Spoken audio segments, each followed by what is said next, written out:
Hey, it's Eric G. Around the House is sponsored by Baldwin Hardware.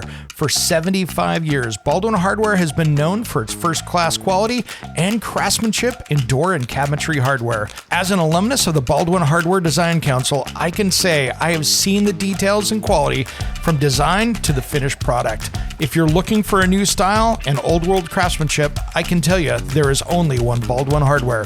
Check out what would look great in your home at baldwinhardware.com.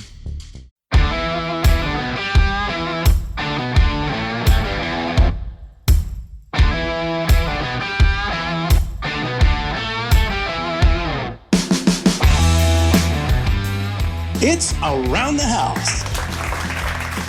When it comes to remodeling and renovating your home, there is a lot to know, but we've got you covered. This is Around the House. Welcome to Around the House, where I help you get the most out of your home through information and education. Happy belated 4th of July, everyone here in the United States. Hope everybody had a safe 4th of July holiday. This is always a good time of year. Now that we're into the thick of summer, there's so much going on. And today in our midweek special, I wanted to talk about renting versus owning a home. And what kind of got me to talk about this in today's midweek special is that I was cruising around YouTube yesterday and saw a suggested video that I should watch. And it's from the huckster Grant Cardone, who, I'll be honest, I'm not a Scientology fan. I'm not a fan of the get-rich-quick stuff. Just not a fan of what that is. And he makes some interesting points from time to time, but this one here was so self-serving, I'm just going to have to call a spade a spade. And he was making he was basically telling people never buy a home unless you're going to rent it out and always rent your own home, and then goes into this seriously disconnected speech about how he's traveling around the U.S. and he's always renting homes for 10 or 12 days and then moves on to the next city. And he's popping around these $20 million homes and all this other stuff. Completely missed the point of what he should be telling people. And by the way, Grant has made most of his money by investing into apartments and rentals. So, of course, he doesn't want people to buy. He wants people to rent because that way his rentals are at capacity. So that's kind of his own get-rich-quick scheme. And, that's what it is. And if you're a fan of his, I'm not sitting here to give you a hard time about it. I just need to let you know where he's coming from because it's a very self-serving thing. He's not there to help you figure out how to buy a home or rent one. And, it's a big part of the American dream here, renting or even buying a home, really, is having that. And here's where it starts to make sense. I think even in today's economy, buying a home for many people makes sense. But here's where renting a home does make sense. And I have rented because I needed to stay into an area. When Julie and I got together, we sold her condo. I divested my stuff and we turned into renting for a couple years because we wanted the kids to be in the same school till they got into high school. So that's how that worked out well. And then as soon as the kids were getting ready to graduate, so we didn't have to move schools, I did not want to, move kids in their junior, senior year. I think it's a really bad call for us when we were just moving on this side of town. We could commute, we could deal with the neighborhood. So we rented for a couple years. So renting a home gives you the flexibility to move wherever, or whenever without penalty, or any leasing. You just basically, when the lease is up, you can go. You got the same monthly payment. Here's the big one for many people. Landlord handling repairs and covering the expenses. But keep in mind, the landlord can also raise rent, or what we're seeing here, like in my area, where it has become a very, very unfriendly landlord rules for many people. Landlords right now are selling properties left and right because they're like, I'm not getting caught up on all these rules again. And I'm out of here. I'm going to sell my house and get out of it. So there's becoming a lot less rental homes out there. So that's another issue. And I know a couple people now that are moving because their landlord's like, I'm out of here. I'm not doing this anymore. But the other thing is when you're owning a home, it really provides that sense of stability and community because you're part of that community now. And this is one thing that I thought was unfortunate when I was a renter in a home, when I rented a single family home versus an apartment. I tell you what, in the neighborhood, and this was just a standard middle-class neighborhood, this was nothing crazy. You still got looked at as, oh, you're the renter in that house down the street. Even though it was the nicest one on the street, we'd made the nicest lawn, the nicest everything else, you were still looked at as not part of the community, which was very interesting. But it gives you that sense of community, whether you like it or not. And then the equity is a big part. And, you know, that's something that we lucked out on because we bought it the right time. And it was more affordable when we bought it. And so we will eventually down the road have some great equity in this as things are growing. So that's good. But keep in mind, you're also responsible for all the repairs and maintenance and all that stuff, which can be big. If you have to put a roof on, you can spend $30,000 really quickly. If you have to put an AC system in or an HVAC system in, you can spend 15 or 20, grand on that. And so there are things that add up quickly that you've got to be careful with. And sometimes that requires a large amount of financial leverage to do that. So that's something to think about. And then you can make and lose a lot of money if your house prices rise or fall. But really, in most cases, you are going to make money on that home over the time because real estate keeps going up and there are crashes when things go down. But unless you buy at the high and 2 years later sell at the low, most likely you're going to come out ahead, which is really good. Now, like I said, depending on your situation, you have to figure out what your goals are and what you want to do. Now, there is a myth, and I sometimes agree with it, that one of the biggest myths about renting is that you're throwing away money every month.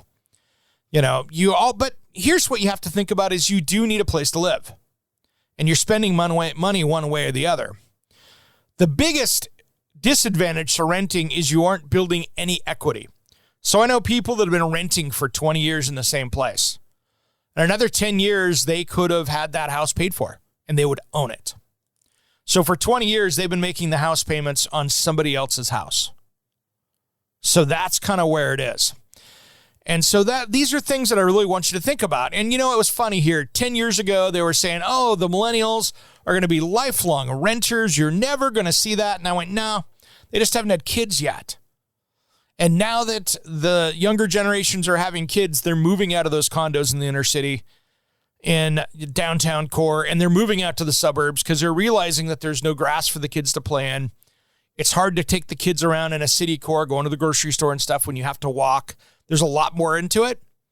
And so that's kind of where the issue is. And now, right now, the other issue that we're seeing is rent prices going all over the place. Rent prices increasingly getting expensive.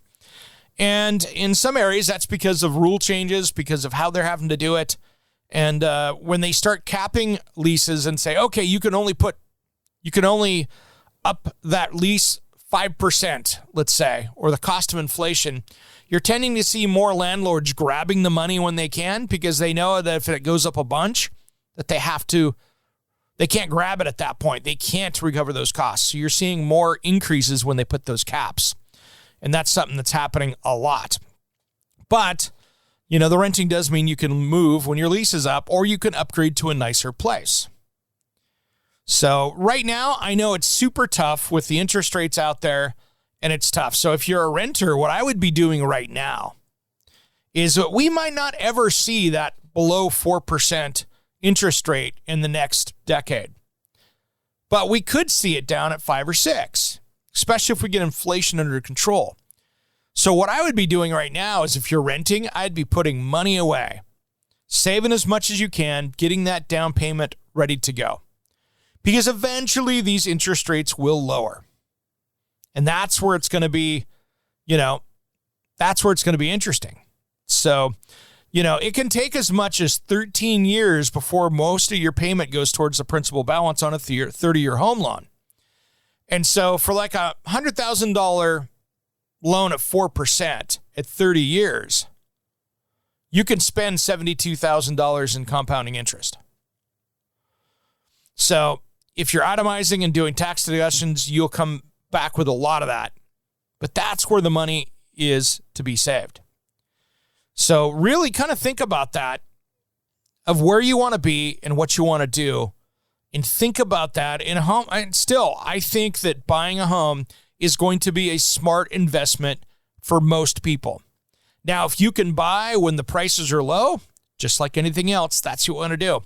And right now in my neighborhood and plenty of neighborhoods, you're starting to see prices go down a little bit.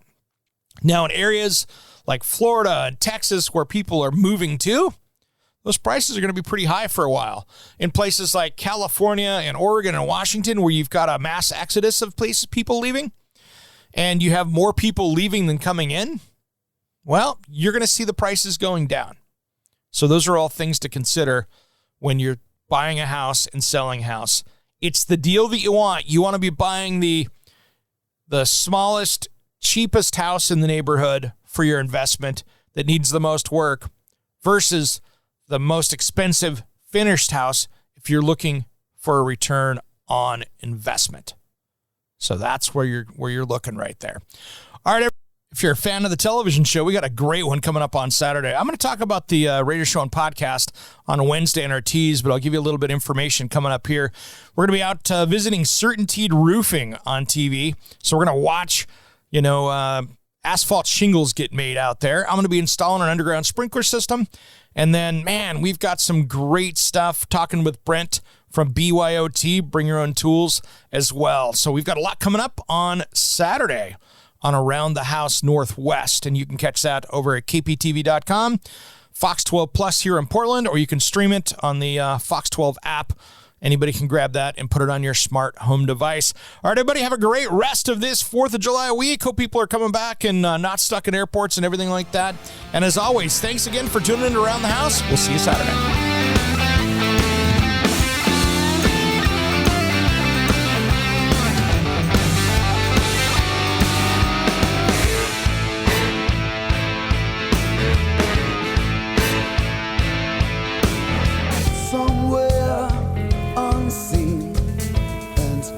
Discovered anywhere beyond the mean. Life is a love song, let's be lovers. We're all over the radio. Take my hand, I know where to go. All over the radio with you. Hey, it's Eric G. from Around the House. Are you planning a decking or siding project this year? If you are, you've got to check out my friends at Millboard. Millboard is a completely different kind of composite decking and cladding that enhances outdoor spaces with enduring distinction. Hand-molded from the finest oak, it realistically mimics the natural grain and color of premium hardwood. If you're looking for something that doesn't look like plastic and instead real wood, check out millboard.com. Make sure and check out that interview we did just a few weeks back. That's millboard.com.